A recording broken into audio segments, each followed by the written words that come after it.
The judge asked who signed away parental rights to a mistress.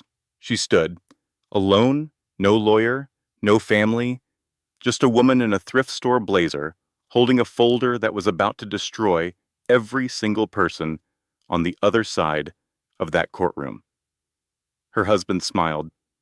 His new girlfriend smiled. His mother whispered loud enough for everyone to hear. She probably sold those kids for drug money. But here is what nobody in that room knew. Not the judge, not the lawyer in the $10,000 suit, not the mistress who forged documents to steal two 4-year-old twins, not even the husband who thought he married a nobody from nowhere. That woman standing alone with nothing. She was a billionaire's daughter, and the hospital where every piece of fake evidence was created.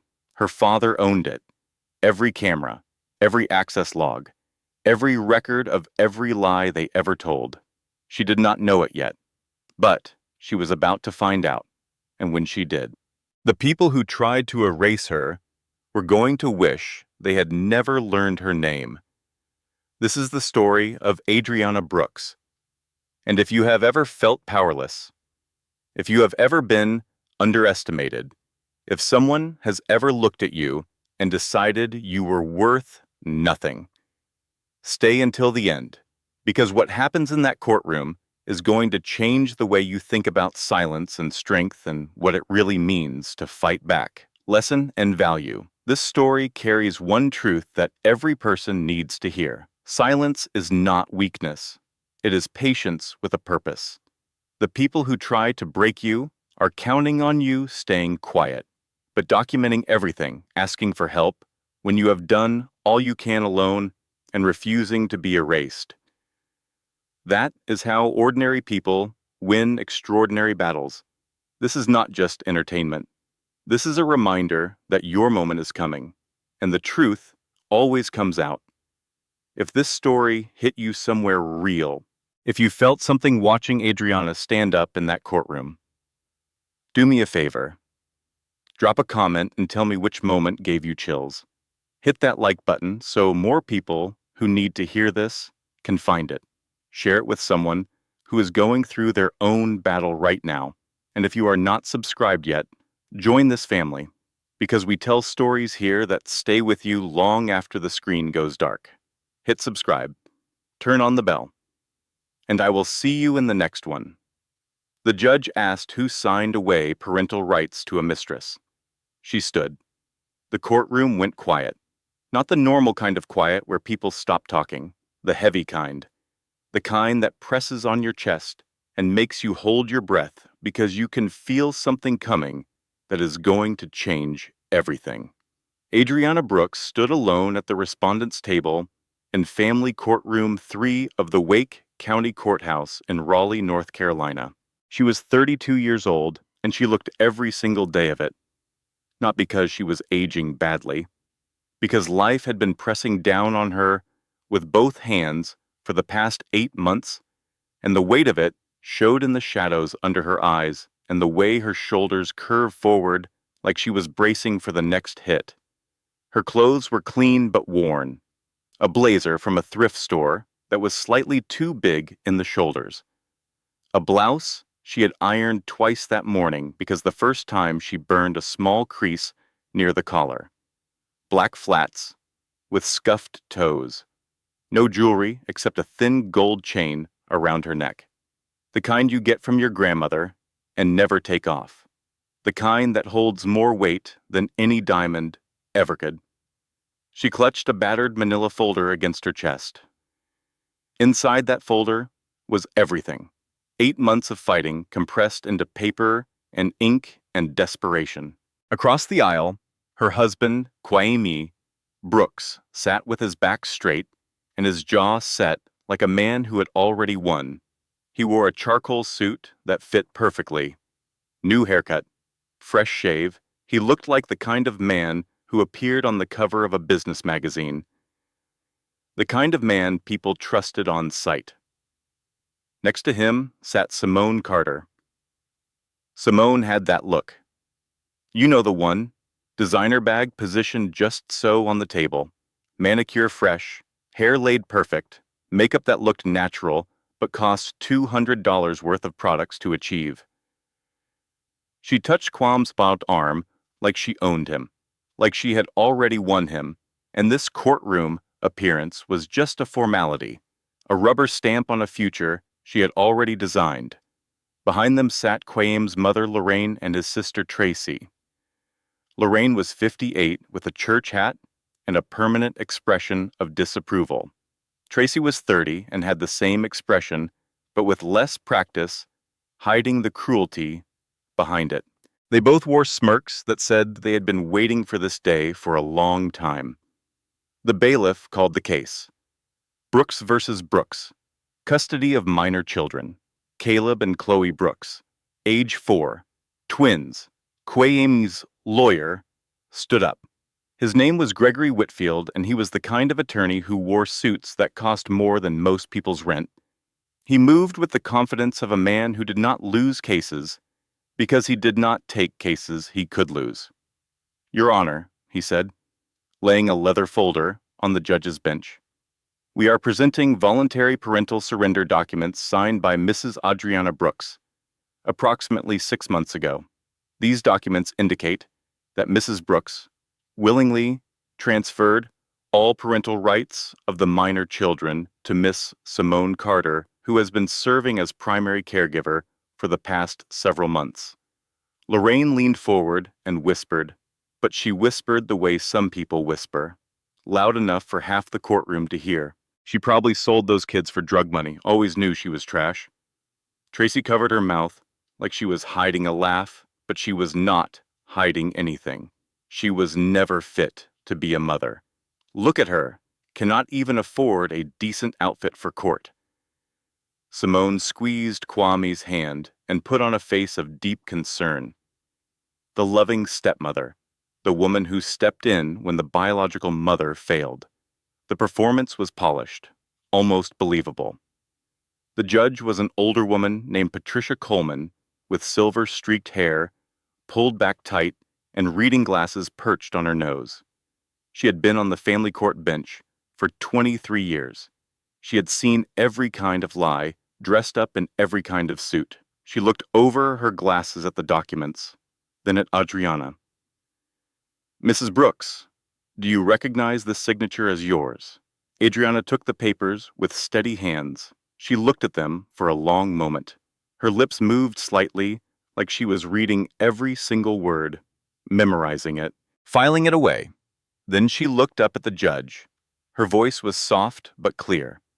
"No, Your Honor, that is not my signature, and I can prove it." Quayam shot to his feet.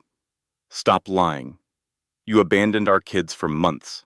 You could not handle being a mother, so you ran." Lorraine stood up too. "She does not deserve those babies. Never did."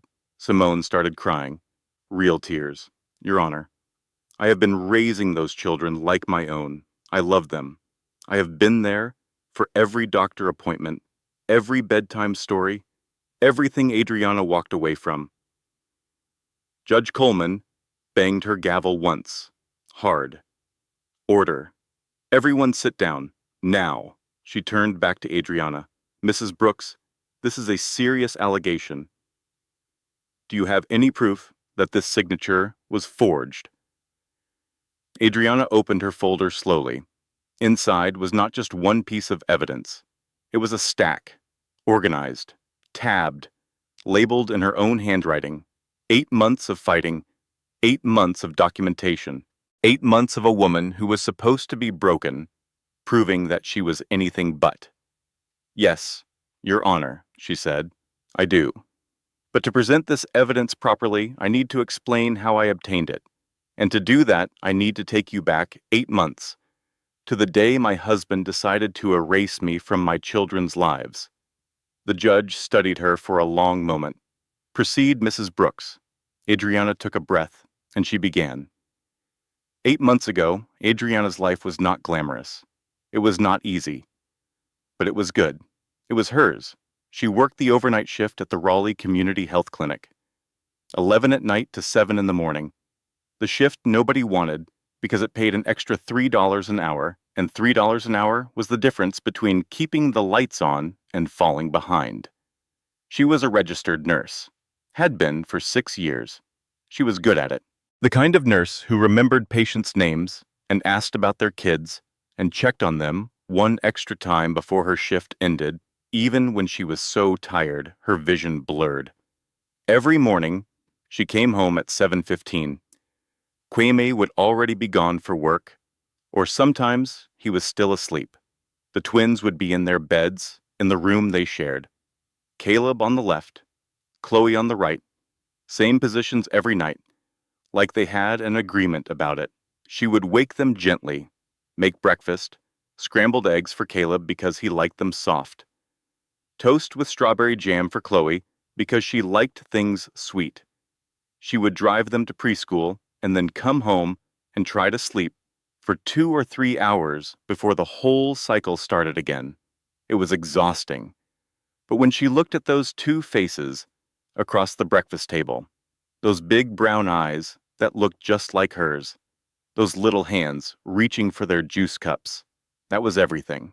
That was the whole world in a kitchen that needed new tile. She and Kwame had been married for 5 years. Met at a hospital fundraiser when she was 26. He was in medical device sales, charming, confident, had that smile that made you feel like you were the only person in the room when he aimed it at you. He asked for her number before the event ended, called her the next day, took her to dinner that weekend. "You are different," he told her, over pasta, at a restaurant she could not afford. "Most women I meet, they want something from me. But you just want to be good." She fell for him hard and fast because when you have been alone most of your life and someone finally sees you, really sees you, you hold on to that with both hands. They married after 6 months, small ceremony. His mother, Lorraine, came and pulled Adriana aside before the vows. "You better be good to my son. Do not you trap him with no babies." Adriana smiled and nodded, because she was too happy to let the words land. She filed them away in the back of her mind, the way you do with things you do not want to examine too closely. Within a year, she was pregnant with twins. Kwame seemed excited, set up the nursery, came to doctor appointments, rubbed her swollen feet at night. But Lorraine and Tracy got colder, started making comments just loud enough to hear. She trapped him. Those babies probably are not even his. Caleb and Chloe were born on a Tuesday morning in October, 6 minutes apart, screaming their way into the world like they had something urgent to say. When the nurse laid them in her arms, Adriana cried so hard she could not breathe. She finally had family again, because Adriana Brooks had not always had family. She had not always had anyone. Her mother Angela died bringing her into the world. Her father was a name she never knew. She was raised by her grandmother Geneva in a small house in rural North Carolina where the paint was peeling and the porch steps creaked, but inside it smelled like cornbread and collard greens and love so thick you could lean against it. Miss Geneva. That is what everybody in town called her. Out of respect, she cleaned houses for a living, worked on her hands and knees, scrubbing other people's floors, never complained, just hummed old spirituals while she worked and taught Adriana by example that strength does not announce itself. Real power moves in silence. At night, she would braid Adriana's hair on the porch while lightning bugs blinked in the yard. "Baby girl," she would say, her old hands gentle but sure. "People are going to test you in this life, going to try to make you small. But you got something in you that cannot be made small. You hear me? Yes, ma'am. Do not matter what they take from you. You hold your head up. You stay kind. And when the time comes, you will know who you really are." Geneva got sick when Adriana was 16. Cancer. Moving fast. On a Tuesday evening in May, she called Adriana to her bedside. She was small against the pillows, but her eyes were still sharp. She reached under her pillow and pulled out a sealed envelope, old, yellowed at the edges. Keep this safe, baby girl. Do not open it yet. You will know when the time comes. It is the truth about who you are, about your father. Is he alive? Geneva smiled through tears. He loves you more than you know. He had to leave to protect you. That is all I can say. 3 days later, Geneva passed in her sleep, holding Adriana's hand. At 16, Adriana was alone. Foster care. 3 homes in 2 years. She carried that envelope in her backpack, and then in her purse, and then in a wooden box in her closet. 16 years, and she never opened it. Geneva said she would know when. She trusted that. She put herself through community college, nursing degree, night shifts, double shifts. She built a life with her bare hands. And then Kwame came along, and she thought she was done building. Thought she could rest. Thought she had finally found what she had lost when Geneva died. She was wrong. Now back to 8 months ago, the night everything started to crack. It was 2 a.m, and Adriana was sitting in the break room at the clinic with her best friend, Dana Price. Dana was a fellow night shift nurse. 35, loud, funny, the kind of friend who said what everybody was thinking, but nobody would say out loud. Dana was eating vending machine chips and looking at Adriana with an expression that said she had been holding something in for weeks. Girl. When is the last time Kwame actually came home before midnight? Adriana shrugged. He has got a big account, medical conference season. You know how it is. Dana crunched a chip slowly. Conference season. That is what my first husband called it too. Right up until I found conference season's thong in his glove compartment. Adriana laughed despite herself. It is not like that.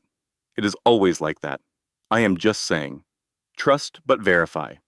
That is not jealousy. That is self-preservation. The signs are always there, honey. We just decide not to read them because the truth costs more than the lie. Adriana brushed it off, finished her shift, drove home. Kwame was asleep. But Dana's words sat in her chest like a stone, and at 3 a.m, while Kwame snored beside her, Adriana did something she had never done in 5 years of marriage. She picked up his phone. She found the texts under the contact name SC. They were not sexual. They were worse. They were strategic. After the filing, we will have full control. The kids will adjust. Children are resilient. She will not fight. She cannot afford to. Adriana's hands shook. She screenshotted everything. 12 messages. Put his phone back on the nightstand.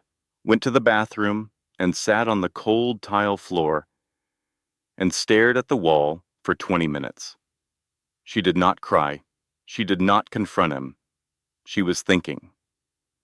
Over the next 2 weeks, Adriana became a ghost in her own marriage. She smiled when Kwame talked to her, cooked dinner, bathed the twins, went to work. But underneath the surface, she was digging. She started with Simone Carter, the name from Kwame's phone, his so-called business partner, the woman he had introduced at a company barbecue 3 months earlier as someone he was working with on a big account. Adriana remembered that barbecue, remembered how Simone laughed at everything Kwame said, remembered how she bent down to talk to the twins and Chloe immediately reached for her hand, remembered how Lorraine had whispered loud enough for the whole backyard to hear. Now that is the kind of woman Kwame should have married. Classy, educated, not some charity case from the country. Adriana had swallowed that, filed it away, kept smiling. But now, she was done swallowing. She searched Simone Carter online, LinkedIn profile, MBA from a mid-tier business school, professional history, and there it was. Prior to her current position, Simone had worked at Mercy General Hospital. In the medical records department, Mercy General, the hospital where Caleb and Chloe were born. Adriana stared at that detail for a long time. The next day, she called Mercy General and requested copies of her medical records, her own records. She had every legal right to them under federal privacy law. The woman on the phone was pleasant. "Of course, ma'am. We will process your request. Allow 5 to 7 business days." 7 business days passed. Nothing. She called again. "I am sorry, ma'am. There seems to be a system issue. We are working on it." She went in person, sat in the records office for 2 hours. A clerk told her the file was being reviewed. "Come back next week." She went back. "Come back next week." Something was wrong. She could feel it in her gut the way you can feel a storm coming before the sky changes color. Someone did not want her to see those records. Meanwhile, Kwame was getting bolder. The mask was coming off in pieces. One evening, he came home late and found Adriana reading to the twins on the couch. Caleb was half asleep against her arm. Chloe was fighting to keep her eyes open.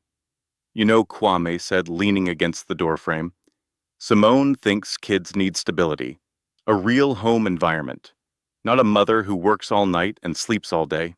Adriana did not look up. She kept reading, kept her voice steady for her children. The twins asked Simone to read them a story last weekend. "They are getting attached. She is really good with them." Adriana turned the page, finished the story, carried each twin to bed, kissed their foreheads, closed their door. Then she turned to Kwame in the hallway. "When did the twins see Simone last weekend?" "They were here with me all weekend." Kwame smiled, the kind of smile that is not a smile. It is a warning. "Maybe you should pay more attention to where your kids are." He walked into the bedroom and closed the door. Adriana stood in the hallway. She pressed her back against the wall and breathed, counted to 10. Then she pulled out her phone and texted Dana. "Something is happening. I need your help." Dana replied in 4 fewer seconds. "Name the time and place. I will bring wine and a baseball bat." Despite everything, Adriana almost smiled. The insults kept coming. Kwame stopped being subtle about it. "You let yourself go. Why can you not dress like other wives?" Simone gets it. She understands ambition. Lorraine started showing up unannounced. "Checking on the grandkids," she said, but really she was cataloging. The stack of dishes in the sink, the laundry basket in the hallway, the fact that Adriana was sleeping when she knocked at 1 in the afternoon because Adriana had worked from 11 the night before until 7 that morning. Tracy came too, and she brought her phone. She took photos when she thought Adriana was done looking. The messy kitchen counter, the toys scattered on the living room floor. Normal life in a house with 4-year-old twins. Adriana caught her once. "Did you just photograph my kitchen?" Tracy put her phone away with fake innocence. "I was just texting." "Relax." They were building a case, all of them, and Adriana could see the architecture of it forming around her like walls going up brick by brick.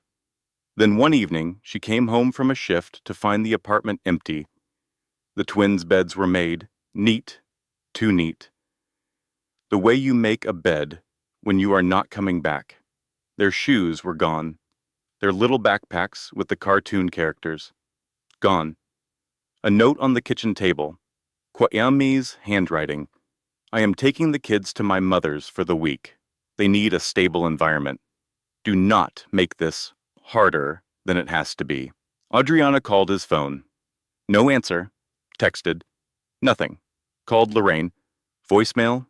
Called Tracy. Voicemail. She drove to Lorraine's house at 7 in the morning, still in her scrubs. Mascara smeared, hands shaking on the steering wheel. Lorraine opened the door with a smile so sharp it could cut glass. "Oh, honey, the kids are fine. They are having pancakes with their daddy and Simone. You look tired. Maybe you should go home and rest." Adriana pushed past her. Inside the kitchen. Kwame at the table. Simone across from him, the twins between them, syrup on their faces, laughing, happy.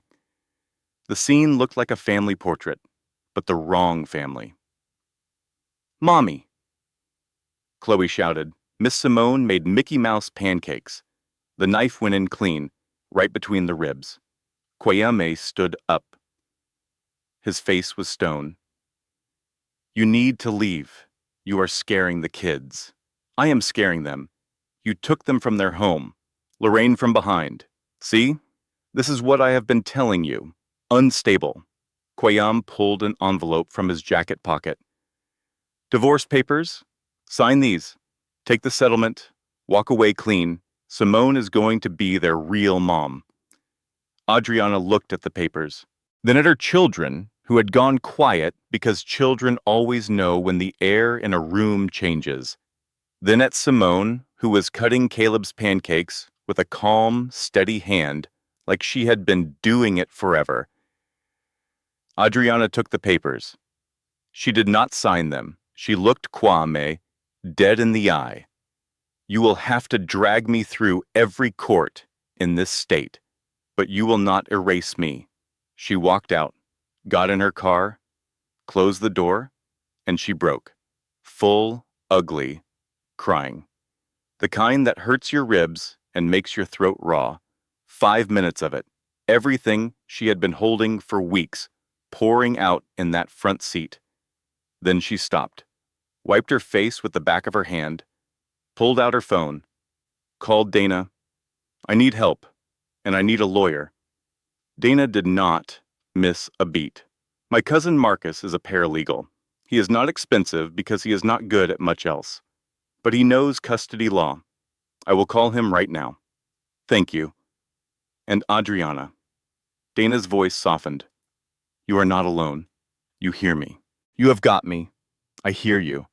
That night, Adriana sat at her kitchen table. The apartment was silent in the worst way. No little voices, no cartoon theme songs, no tiny feet on the floor. She opened her laptop, and she started a file. She labeled it Evidence. Then she typed a single line at the top.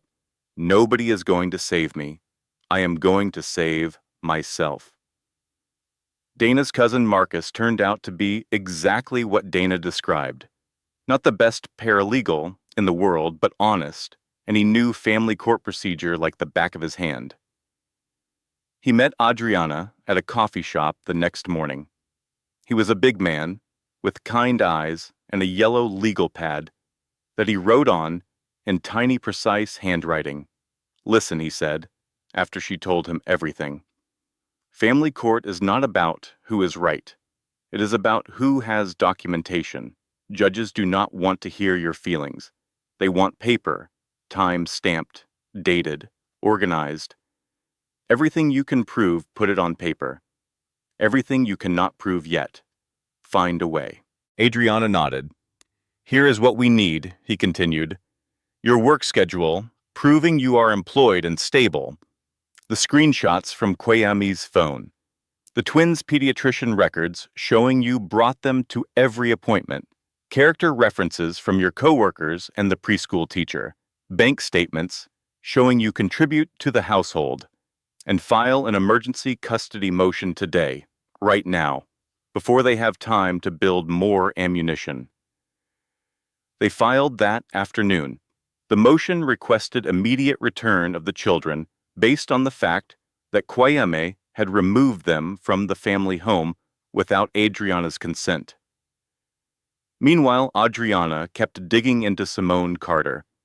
She had discovered that Simone worked at Mercy General and medical records, but that was just the most recent hospital.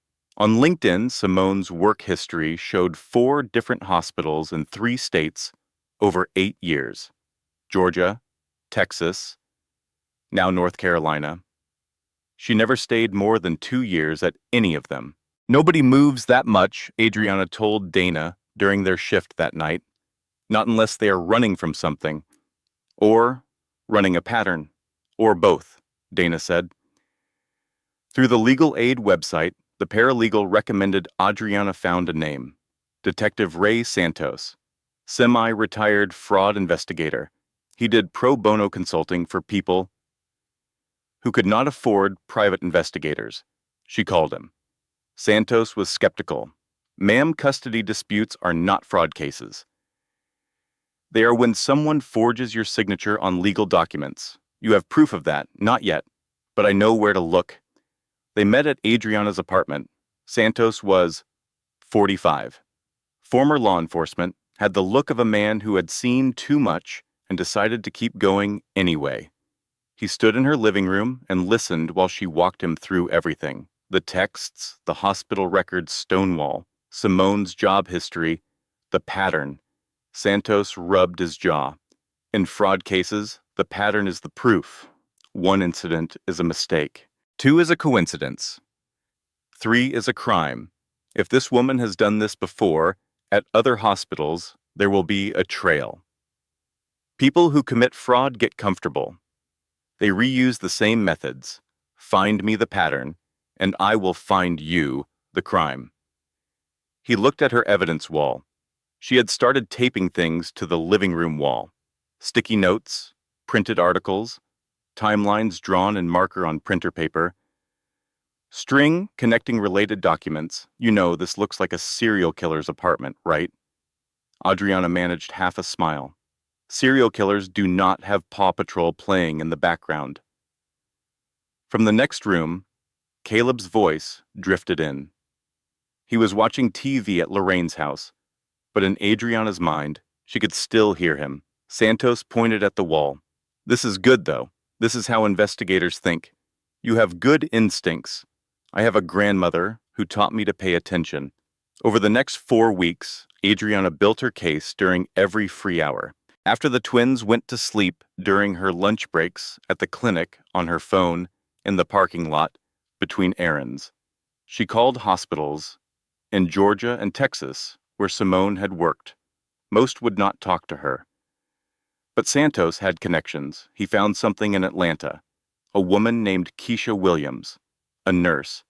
She had gone through a divorce 3 years earlier.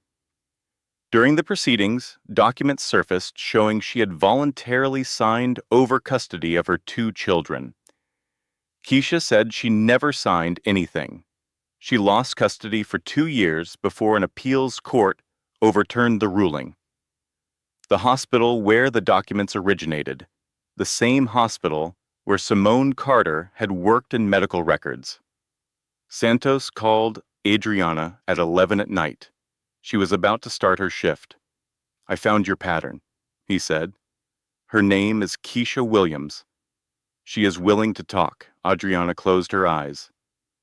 Breathed. She has done this before, Adriana whispered. This is what she does. Yes, but we still cannot prove she forged your specific documents. We need the originals. We need access logs. We need proof she touched your file. Then we get it. The emergency custody motion got a hearing date, 2 weeks out. The paralegal Marcus helped Adriana prepare. She organized every piece of evidence, work schedule, phone screenshots, pediatrician records, character references. The preschool teacher wrote a letter that made Adriana cry. Adriana Brooks is the most devoted mother I have ever had in my classroom. Her children are loved and cared for, and they talk about their mommy every single day. At the preliminary hearing, the judge reviewed the emergency motion. Kwame's lawyer, Gregory Whitfield, argued that the children were safe and well cared for and that disrupting their current arrangement would cause harm. But he did not have documentation. He had assumptions. Adriana had paper. The judge ordered the children returned to Adriana pending the full custody hearing. That evening, Adriana picked up Caleb and Chloe from Lorraine's house. Lorraine did not say a word, just opened the door and stepped aside. The twins ran to their mother. She knelt down and held them both so tight they squirmed. That night, she read them 3 bedtime stories. Then she lay down on the floor between their beds and listened to them breathe. For 1 week, things were okay. For 1 week, she almost believed it would be all right. The phone rang on a Tuesday morning. Adriana had just dropped the twins at preschool. She was in the parking lot, about to drive home for 3 hours of sleep. Her supervisor's voice was careful. The way people sound when they are delivering bad news, they did not choose. Adriana, we received an anonymous complaint. Someone reported that you have been stealing prescription medications from the clinic. Adriana's hands tightened on the steering wheel. That is not true. I believe you, but we have to follow protocol. You are suspended pending investigation, without pay. I am sorry. The line went dead. Adriana sat in the parking lot for 10 minutes. She did not move. She did not cry. She was calculating. No income meant no rent. No rent meant the apartment was at risk. And without employment, she was vulnerable in custody court. Someone knew exactly which dominoes to push. She called Santos. How would someone file an anonymous complaint about a nurse? Anyone can do it. Phone call to the state board. Anonymous tip line. Why? Because someone just filed one against me. And I need you to understand the timing. I just won a custody hearing 5 days ago. 5 days, and now I am accused of stealing drugs. Santos was quiet for a moment. Who has access to the complaint system? Who would know exactly how to do this? Adriana already knew the answer. Someone who worked in hospital administration, someone who understood medical reporting systems inside and out. Simone, 6 days later. A knock at her door at 8 in the morning. Her landlord, a tired-looking man in a polo shirt who could not make eye contact. Adriana, I am sorry. The management company is requiring me to deliver this. Eviction notice. 30 days to vacate. She was behind on rent because of the suspension. 1 missed payment. In 5 years of never missing a single payment, 1 missed payment, and they were already filing. She looked at the eviction notice. The property management company name, Trent Property Group. She had never heard of them. She filed the name away. Something about it nagged at her. 3 days after the eviction notice, another knock. 9 in the morning, a woman in a gray pantsuit with a county ID badge, CPS, Child Protective Services. Mrs. Brooks, we received a report regarding the welfare of your minor children. I need to conduct a home visit. Adriana stood in the doorway. 3 hits in 10 days, job, home, now this. The architecture of it was elegant in its cruelty, each piece supporting the next. Each one designed to make her look like exactly what Kwame's lawyer would argue she was, unstable, unfit, unable. Come in, Adriana said, because what else could she say? The CPS worker was a woman named Janet. She was thorough but not unkind. She checked the apartment. The fridge was stocked. The twins' room was clean. Caleb and Chloe were playing on the floor, healthy, happy, obviously loved. Janet made notes, spoke to the twins briefly, looked in cabinets and closets. The whole process took 45 minutes that felt like 45 years. The home appears to be in order, Janet said at the door. I will note that in my report. But the file will remain open until the investigation is resolved. After she left, Adriana stood in the kitchen. The twins were watching cartoons in the next room. Their laughter drifted through the doorway. $340 in her checking account. No job. Eviction in 24 days. A CPS file with her name on it, and a custody hearing in 5 weeks. She had been here before, not these exact circumstances, but this feeling, this standing at the edge of everything with nothing to hold on to. She was 16 again. Geneva was gone. The foster homes, the empty rooms, the feeling of being erased. That night after the twins fell asleep, she sat on the bathroom floor. The tile was cold. The apartment was silent. She pulled her knees to her chest and pressed her forehead against them, and she let herself feel it. All of it. The fear, the rage, the exhaustion. Here's the thing about being on the bathroom floor at 3 in the morning. Most people have been there, in some version or another. Maybe not this exact floor, maybe not this exact fight. But that place where it is dark and you are tired and you have done everything you can think of and it is still not enough. That is a universal address. Everybody has visited. The question is never whether you end up on that floor. Everybody does. The question is what you do when you get up. Adriana got up. She went to her closet, pulled down the wooden box, Geneva's box.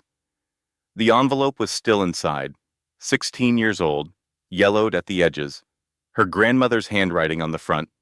She picked it up, held it, put it back, picked it up again. Not yet. Not tonight. Instead, she opened her laptop, sat on the floor next to her evidence wall, and she typed 3 words into a search engine: Trent Property Group, the property management company that filed her eviction. She dug corporate records, state business filings, subsidiary listings. Trent Property Group was a subsidiary of Callaway Holdings, which had a consulting contract with a medical staffing company called Apex Health Partners. Apex Health Partners was Simone Carter's current employer. Adriana sat back against the wall. The eviction was not random. It was not bad luck. It was connected. The drug complaint, the eviction, the CPS report, they were not 3 separate attacks. They were one coordinated campaign, and Simone Carter's fingerprints were all over it. Adriana grabbed her phone, texted Santos, "I found the connection. Trent Property Group connects to Simone through Apex Health Partners. She coordinated everything." Santos replied at 3:47 in the morning, "I will verify. Do not tell anyone else yet. We build this quietly. When we walk into that courtroom, I want them to have no idea what is coming." Adriana looked at the evidence wall, looked at the wooden box, looked at the ceiling. "Grandma," she said to the empty room, "I am not done yet." Santos verified the connection within a week. Trent Property Group and Apex Health Partners shared a board member. The link to Simone was not direct enough for criminal charges yet, but it was more than circumstantial. Meanwhile, Adriana's drug investigation was moving forward. The clinic reviewed every controlled substance log for the past 12 months. Every pill counted, every signature verified. Adriana's records were spotless. 3 weeks after the suspension, her supervisor called. "You are cleared. There is 0 evidence of any theft. The complaint has been flagged as potentially malicious. Come back whenever you are ready." Adriana hung up and cried, not from sadness, from relief so intense it felt like pain. She called the CPS office. Janet, the social worker, reviewed the case. The home visit found nothing of concern. The drug allegation was unfounded. The file was being closed. 2 down, 1 to go. The eviction was still pending, but with her job back, she could catch up on rent. She called the landlord. He agreed to accept a late payment, and Santos had tracked down Keisha Williams in Atlanta. The woman was willing to testify. She had been waiting 3 years for someone to connect the dots. When Santos told her there was another victim, she cried on the phone. "I thought I was the only one," she said. "I thought I was crazy. That is what they make you believe, that you are the crazy one." For the first time in weeks, Adriana felt something she had been afraid to feel. Hope. Dana noticed it during their shift. "Look at you," almost smiling. "What happened?" "We found another victim. Someone Simone did this to before. She is willing to testify." Dana grabbed her shoulders. "Girl, you're about to walk into that courtroom and end them." Adriana shook her head. "Something does not feel right. Every time I get ahead, something knocks me back. Can you just enjoy winning for 5 minutes. Last time I enjoyed winning, I lost my kids for a week. She was right to be cautious. 2 days before the custody hearing, Adriana received a certified letter at her apartment from Kwame's lawyer, Gregory Whitfield. Inside was a motion filing, new documents. Not just the custody surrender papers this time. This time they had a full psychiatric evaluation, signed by a Dr. Helen Marsh, psychiatrist, at Mercy General Hospital. The evaluation stated that Adriana Brooks suffered from, quote, delusional paranoia and obsessive behavioral patterns that render her unfit for unsupervised parenting. Adriana had never met Dr. Helen Marsh, had never had a psychiatric evaluation. The document was fabricated from the first word to the last. But attached to the fabricated evaluation were real documents.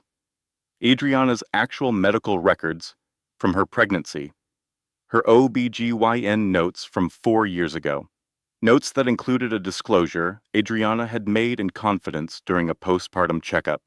She had told her doctor that she was feeling anxious, that she was not sleeping well, that she worried about being a good mother.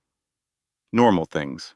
Things millions of new mothers feel and say to their doctors in confidence, trusting that those words will stay in that room. They did not stay in that room. Someone pulled those records.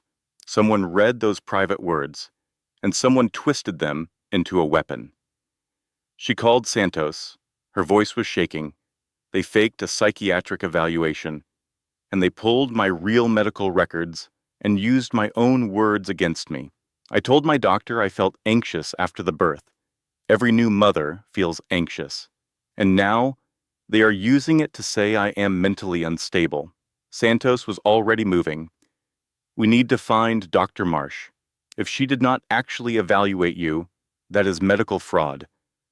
I will pull her schedule and travel records. Adriana hung up and sat in her car in the parking lot.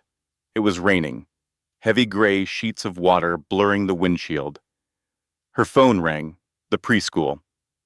Mrs. Brooks, I wanted to let you know that Chloe drew a picture in class today. She seemed upset afterward. I thought you should see it. Adriana picked up the drawing after work. It was a family portrait done in crayon. 4 figures. Mommy with brown hair and a smile. Caleb in a red shirt. Chloe in a purple dress. And a 4th figure, labeled in a teacher's handwriting because Chloe could not spell it herself. Other mommy. Adriana sat in the preschool parking lot holding that drawing. The rain hammered the roof of her car.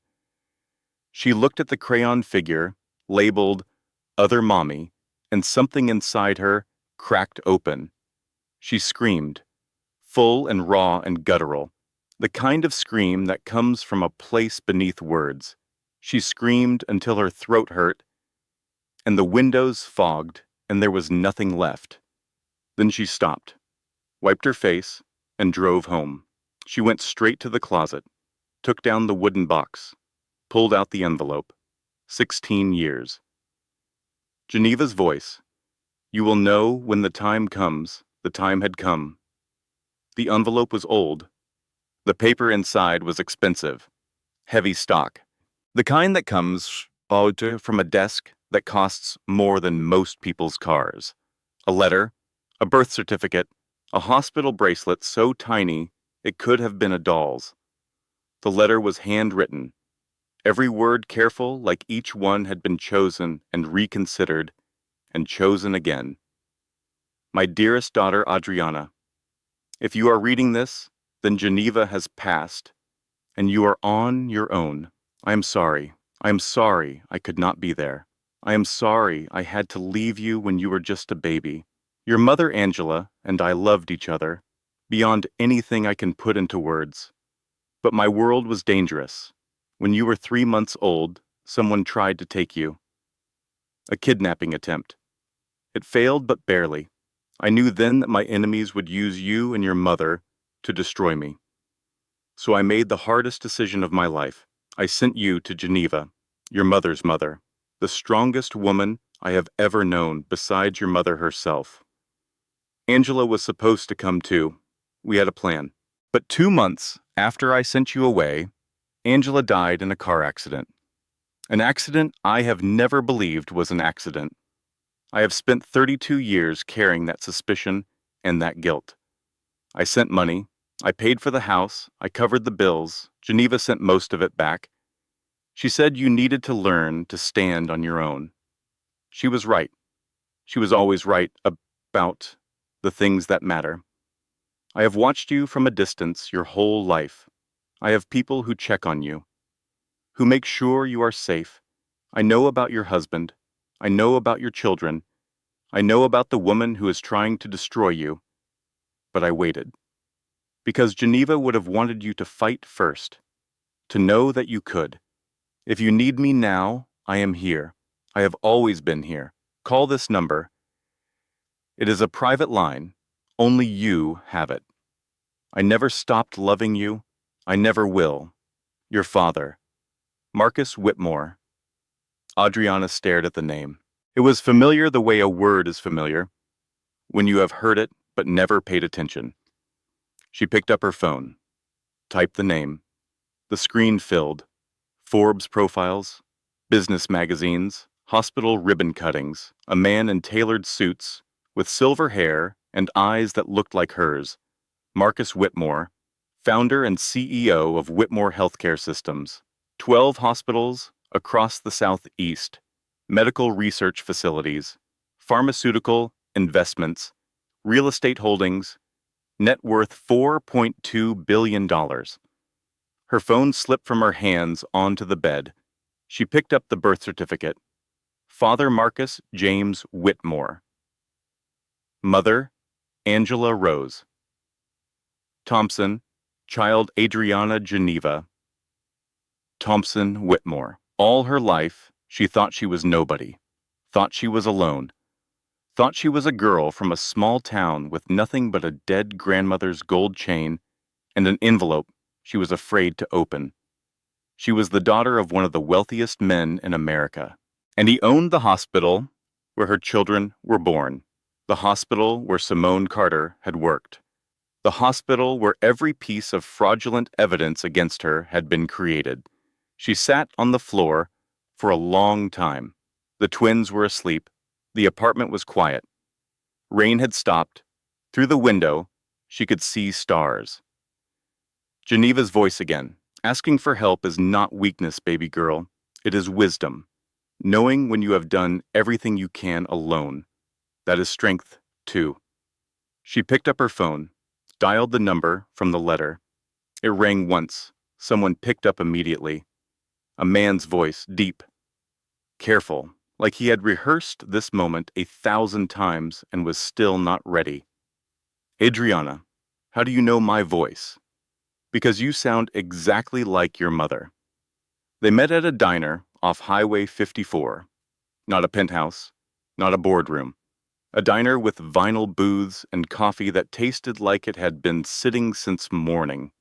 Marcus Whitmore's choice. He said he wanted to meet somewhere real. He drove himself. No security team, no entourage. He wore a button-down shirt and khakis like any other man his age, meeting family for breakfast. He was nervous.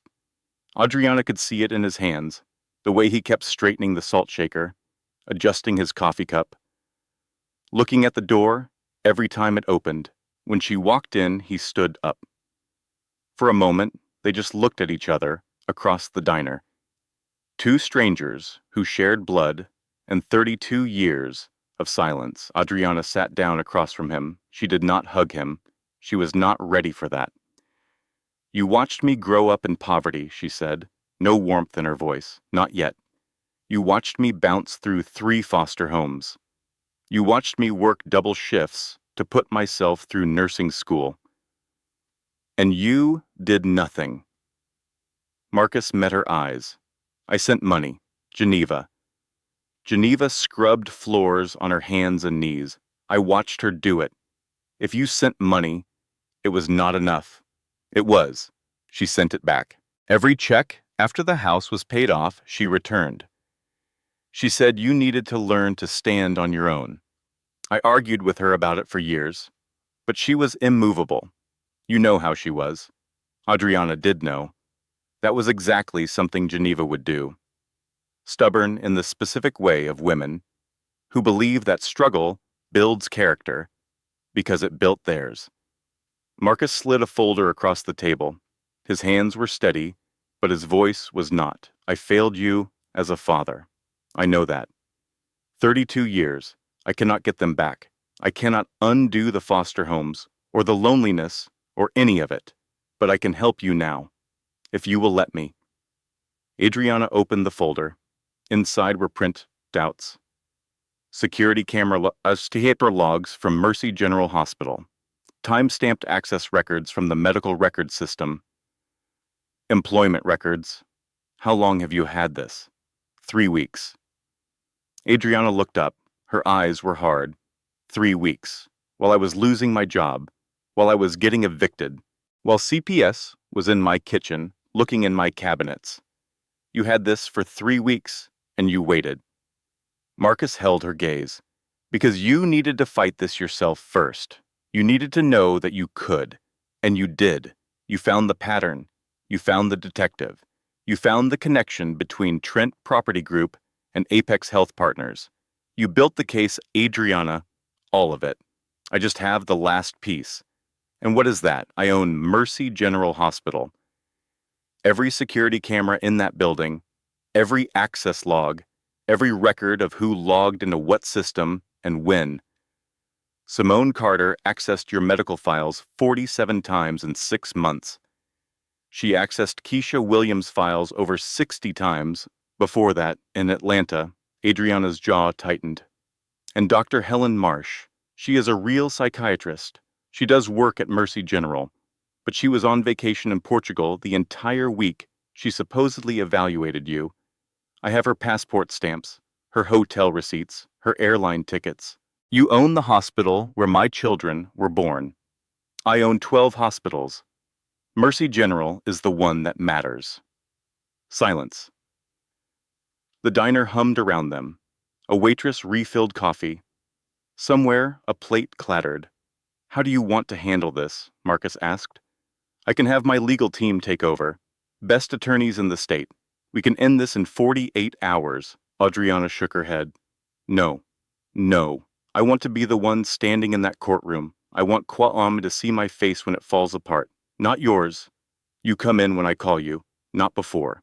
Marcus studied his daughter. Something shifted in his face. Not surprise, exactly. Recognition.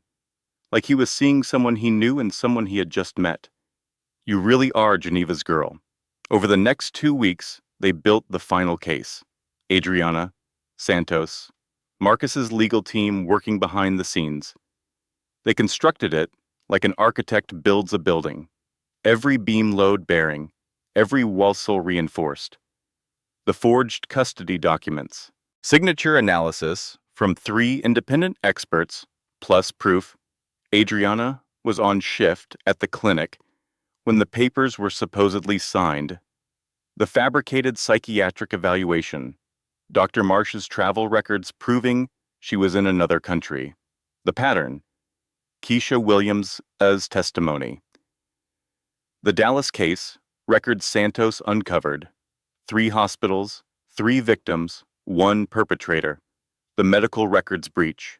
47 unauthorized access logs. The coordinated attack, the drug complaint, the eviction, the CPS report, all traceable through corporate records to Simone Carter's network. Santos looked at the final evidence package, spread across Adriana's kitchen table. The twins were asleep. It was midnight. This is not just a custody case anymore, he said. This is racketeering. Marcus nodded from the corner where he sat drinking coffee from a mug that said, World's Best Nurse. Chloe had given it to Adriana for Mother's Day. Adriana looked at them both. When we walk in there, I present my evidence first. Everything I gathered on my own. The screenshots, the work records, the signature analysis I paid $200 for, my case. Then when the judge needs verification, that is when you come in. She looked at Marcus. You are not the story. The story is a woman who fought for her children with everything she had. You are the evidence that proves she was right. Marcus raised his coffee mug. Geneva would have said it exactly that way. The courtroom was full. Word had spread the way it does in county courthouses, through clerks and bailiffs and lawyers who gossip in hallways. Something was going to happen in courtroom 3. Nobody knew exactly what, but the energy was different. People who had no business being there found reasons to sit in the gallery. Adriana stood at the respondent's table. Same thrift store blazer, same gold chain, same battered folder, but something was different about the way she held herself. Straighter, steadier, like the ground under her feet had solidified overnight. Across the aisle, Kwame and his team looked confident. Whitfield had the new psychiatric evaluation in his folder. Simone sat with her hands folded, looking serene. Lorraine and Tracy in the gallery, ready for the final act of a play they thought they had already written. Judge Coleman called the hearing to order. Whitfield presented the original custody documents, then the psychiatric evaluation. He spoke about Adriana's suspension from work. The CPS investigation, the eviction notice. He painted a picture of a woman in crisis, a woman spiraling, a woman whose children deserved better. Simone dabbed her eyes at the right moments. Lorraine nodded along like she was in church. Tracy took notes on her phone. The judge turned to Adriana. Mrs. Brooks, you stated that these documents are forged and that you have evidence. The court is ready to hear it. Adriana stood. She opened her folder. Your Honor, 6 months ago, my husband served me divorce papers. 2 weeks later, my children were taken to his mother's house and not returned. I had to file an emergency motion just to get them back. Since then, I have been accused of stealing drugs from my workplace. I have been served an eviction notice.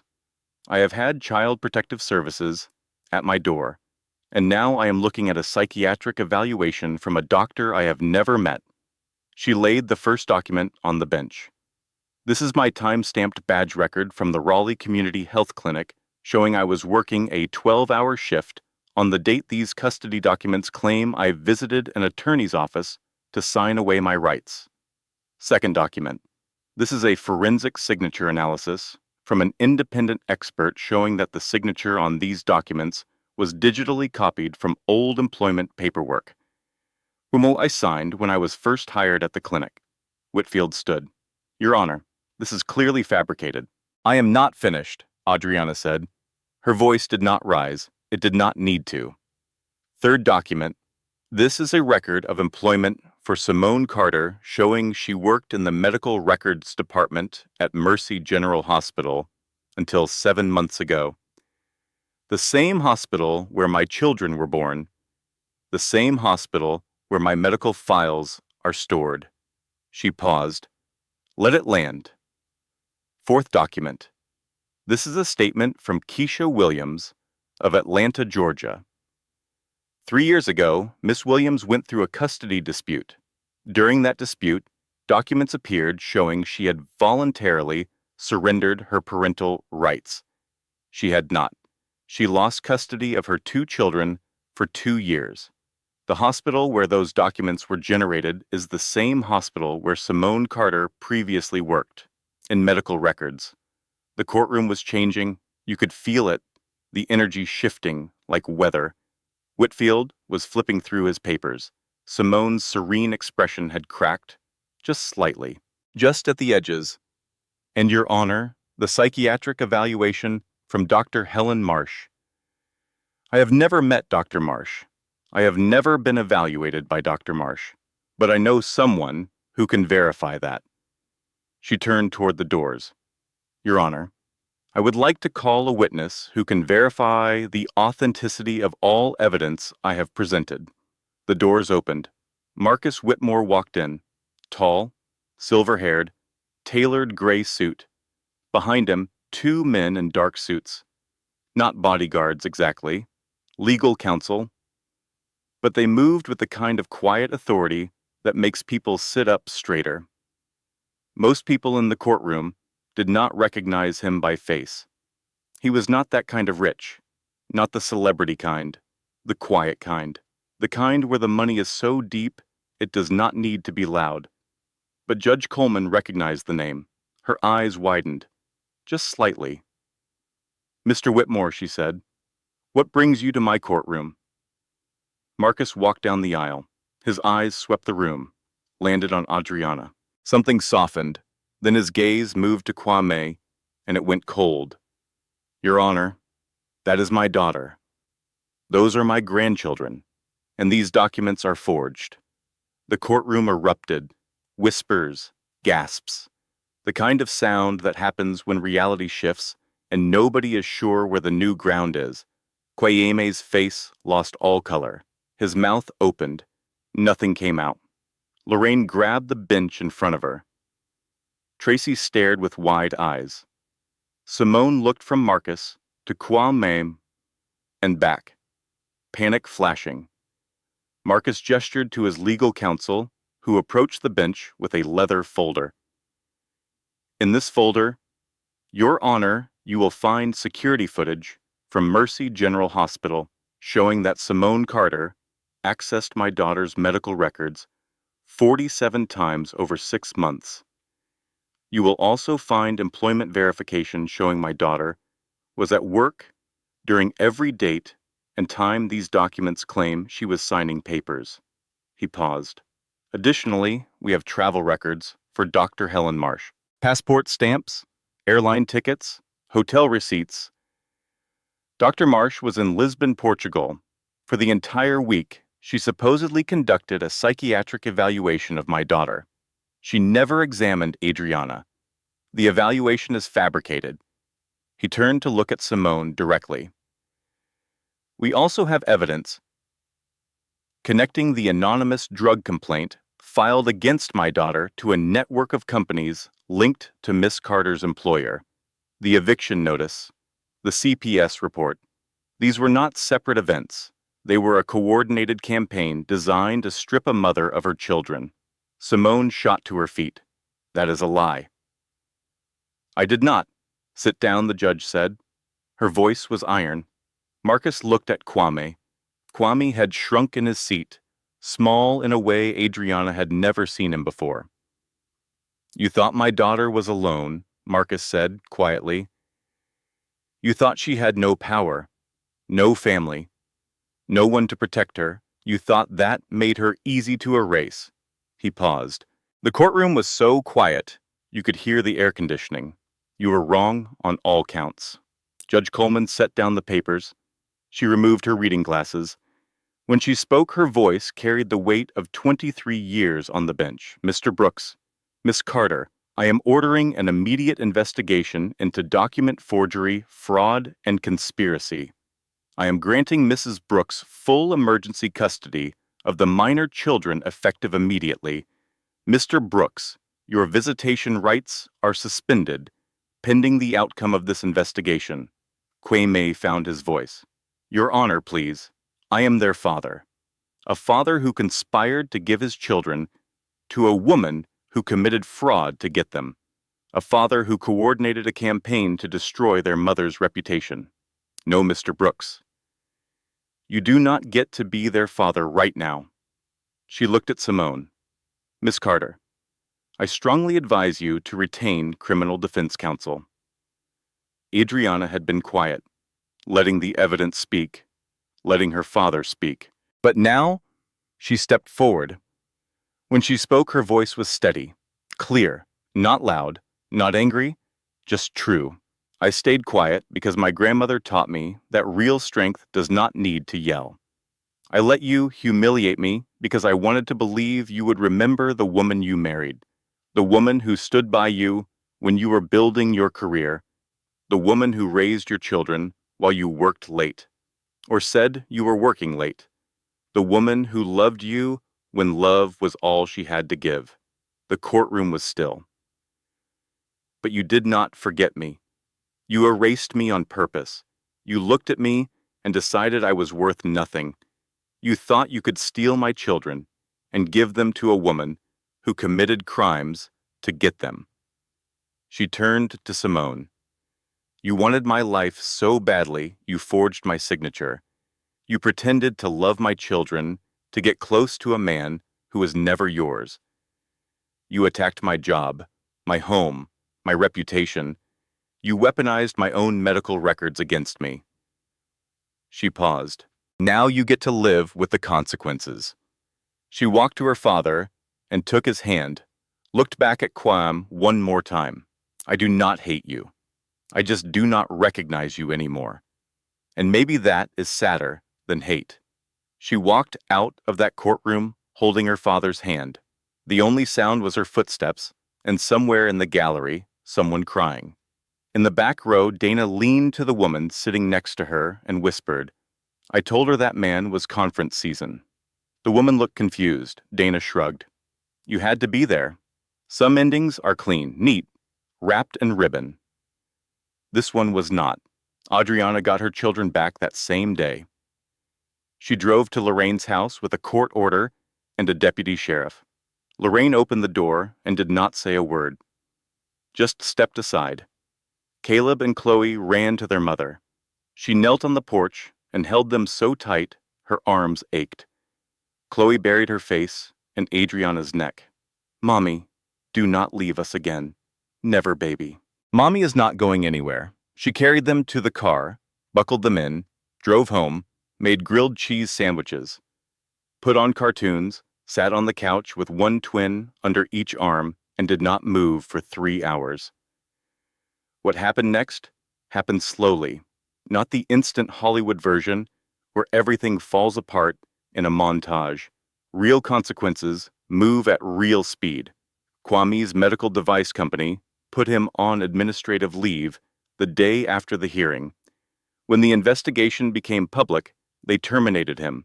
His professional reputation collapsed piece by piece. The man who tried to steal a billionaire's grandchildren, that became his story.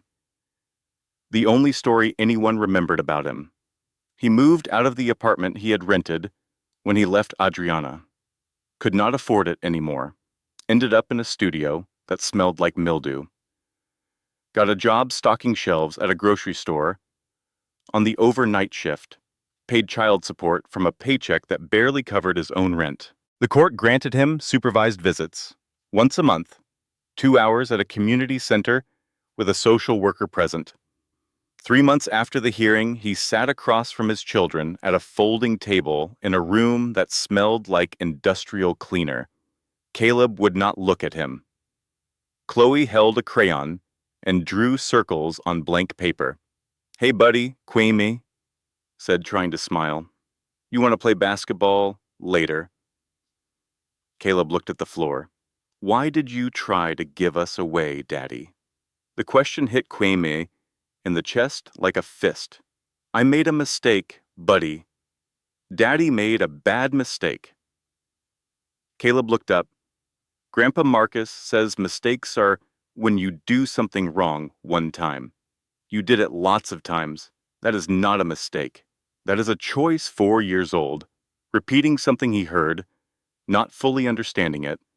But children have a way of delivering truth without armor. It goes in clean. Kwame had no answer, because there was no answer. How do you explain to a child that you chose ambition over love, that you let pride and another woman's manipulation convince you that your family was not enough, that you looked at everything good in your life and decided to burn it down? You cannot explain it. You just sit with it. Simone Carter was arrested by federal agents at 6 in the morning on a Tuesday.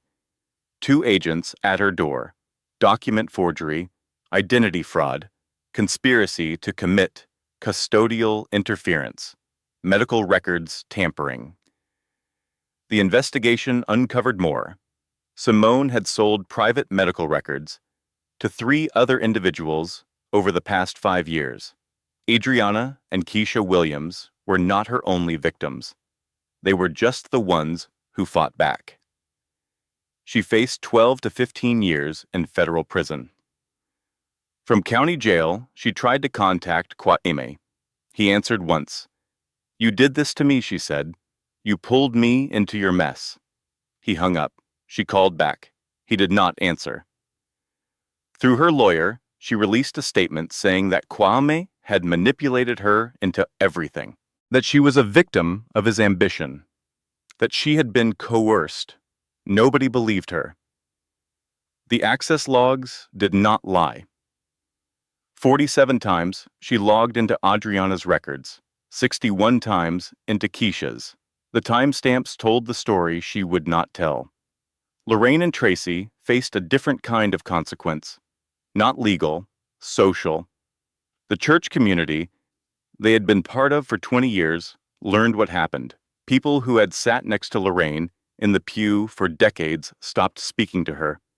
The women's ministry asked her to step back. Neighbors who used to wave crossed to the other side of the street. Tracy lost her job. The HR department at her company could not employ someone who participated in custody fraud. It was a liability issue, they said. But it was also a decency issue, and everyone knew it. They did not come begging. Not together, anyway. Lorraine called once, 4 months after the hearing. Adriana saw the caller ID. She let it ring and ring and ring. She did not answer. Some people think forgiveness means opening the door again. But sometimes forgiveness just means not carrying the anger anymore. You can forgive someone and still change the locks. Adriana and Marcus were building something, slowly, carefully, the way you build anything on ground that has been broken, with patience and realistic expectations and the understanding that 32 years of absence does not disappear because the truth came out. They argued about the years he stayed away, about the money Geneva sent back, about the 3 weeks he had evidence and waited while Adriana was losing her job and her home. One night, after dinner, the twins asleep. You know what bothers me most, Adriana said. Not the money, not the years. It is that you watched me almost lose my children, and you waited. I waited because Geneva would have wanted me to fight first. I know, but Geneva never had to watch her grandchildren get taken away. Maybe she would have done it differently. Marcus had no answer for that, because she was right. And sometimes the strongest thing a parent can do is admit that their child has outgrown their wisdom. They kept trying. Dinners on Sundays. Marcus reading to the twins in his deep voice, teaching them about their grandmother Angela, who he had loved more than anything, telling them about Geneva, who raised their mother into the woman she became. He was not a perfect grandfather. He was learning, the way everyone learns, a role they came to late, with effort and humility, and the knowledge that showing up imperfectly is better than not showing up at all. 6 months later, on a Sunday morning, Adriana drove the twins to a cemetery in rural North Carolina, the old Baptist Church cemetery, magnolia trees, birdsong, peaceful in the way that only places full of memory can be. Geneva's headstone was simple granite. The words carved into it read, "She loved loud in a quiet way." Adriana placed white roses at the base, Geneva's favorite. The twins stood on either side of her. Caleb held her left hand. Chloe held her right. "Mommy, why are you crying?" Caleb asked. "Because I am happy, baby. Your great-grandma saved us, even after she was gone." Chloe looked up with those brown eyes that saw everything. "Did we win, Mommy?" Adriana smiled through tears. She thought about the bathroom floor at 3 in the morning, the $340, the evidence wall, the phone call to a father she never knew, the courtroom, all of it. "We did not have to win, sweetheart. We just had to survive long enough for the truth to come out." They walked back to the car, slowly, the way you walk when you are not in a hurry, because for the first time in a long time there is nowhere you need to be except right here. Her phone buzzed. "Marcus, hospital ribbon cutting next Tuesday. Your grandmother's name goes on the building. I would like you to do the honors," Adriana typed back. "Only if the twins can cut the ribbon." Marcus replied. Geneva would have insisted. She put her phone away, buckled the twins into their car seats, touched the gold chain around her neck. Here's what nobody tells you about strength. It is not the courtroom moment. It is not the standing ovation. It is not the part where everyone gasps and the villain's face falls and justice arrives in a tailored suit. It is the bathroom floor. It is the 3 in the morning. It is the checking account balance that makes your stomach drop. It is the drawing your daughter made of other mommy and the way that word cut through you like nothing else ever could. That is where strength lives. In the ugly hours, the quiet ones, the ones nobody sees and nobody applauds. Adriana did not win because her father was a billionaire. She won because she was Geneva's granddaughter, because she documented everything, because she asked for help when she had done everything she could alone, because she refused to be erased. The billionaire father was the last 5%. The other 95 was a tired nurse with a laptop and a good friend who answered the phone at 3 in the morning and a grandmother who taught her that silence is not weakness. It is patience with a purpose.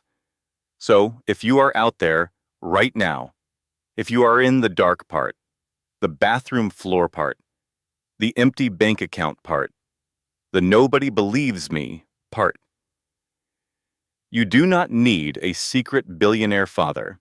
You need a paper trail. You need one person who will answer the phone when it is late. And you need to remember that the people trying to erase you are counting on you staying quiet. Do not stay quiet. Get loud on paper. Build your case. Ask for help when you have done everything you can alone. And walk into that room with your evidence and your truth and let it do what truth always does. It comes out. It always comes out. And when it does, the loudest people in the room suddenly have nothing to say. The ones who thought silence meant weakness discover they were wrong. And the woman they tried to break was never broken. She was just waiting, gathering herself, getting ready to remind the world who she really was. Adriana touched the gold chain one more time, started the car. Caleb was singing a song he learned at preschool. Chloe was already asleep. The road stretched out ahead of them, open and clear. She drove toward home. Closing disclaimer. This content was carefully researched, developed, and manually edited by our team to deliver meaningful stories with real-life lessons.